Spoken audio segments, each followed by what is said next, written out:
Uh-huh. GP, Bay Area. You know he ain't going for that. You can't stop the rain. I think that's why I love Gary Payton, because every cutaway shot to him, you have that face on. And I don't know why I loved it so much. What happened there? What did Michael do? Oh, he and Payton. He and the glove got into it. GP picking him up. They trapping him, getting the ball out of his hands. Got the perfect game plan. You can actually see frustration, which you, again, never see. I know I changed my plane reservations after game 3. I was certain that series was over, and I'm pretty sure the Bulls felt the same way.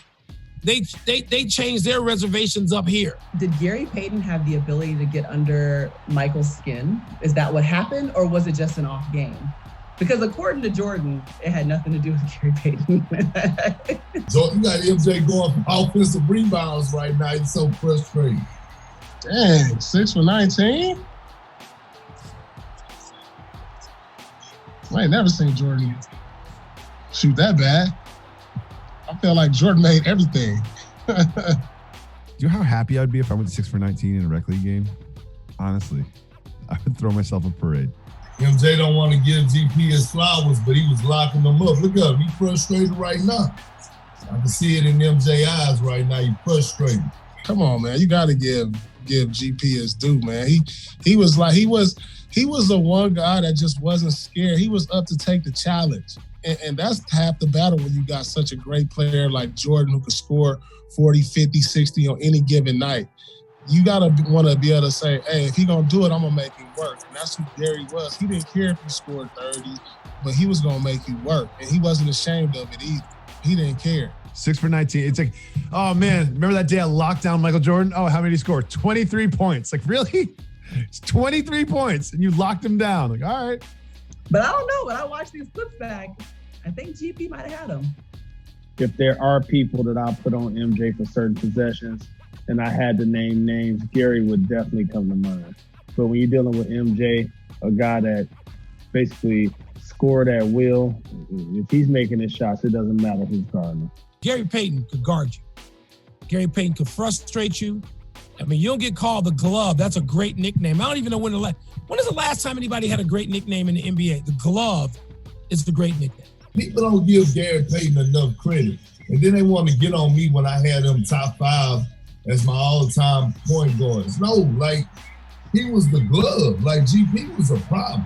In my opinion, Gary was the best defensive point guard all time, period. Like, just his tenacity, his will to want to play defense. That was just like, you got to have that drive to want to play defense. And that was his whole game, wanting to try to lock you down. He can guard you on the ball. He can guard you off the ball. He'll guard you facing the basket. He'll fight you while you're trying to post him up. He'll get back in transition, and then he'll talk a lot of trash as well. You know, trash talk's an interesting thing. I grew up with that. What you did. And it was an art form, and guys like Bird and Michael just elevated it. And Gary Payton was in that class, man. I can't remember specifically in a playoff series, not the final. I remember just laughing. Gary said something funny to an opponent. Maybe it was against Utah. And I just laughed out loud. And, you know, back then, media seats are right there on the front.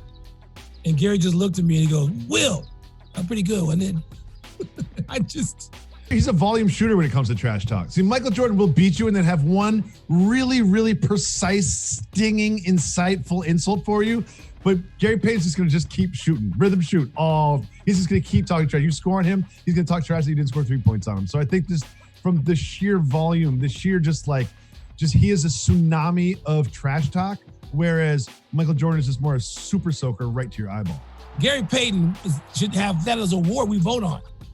You know, best talker. You don't have to call it trash. Just the best talker. And it could be named the Gary Payton Award. That wouldn't bother me. It might bother Michael and Larry, but it wouldn't bother me.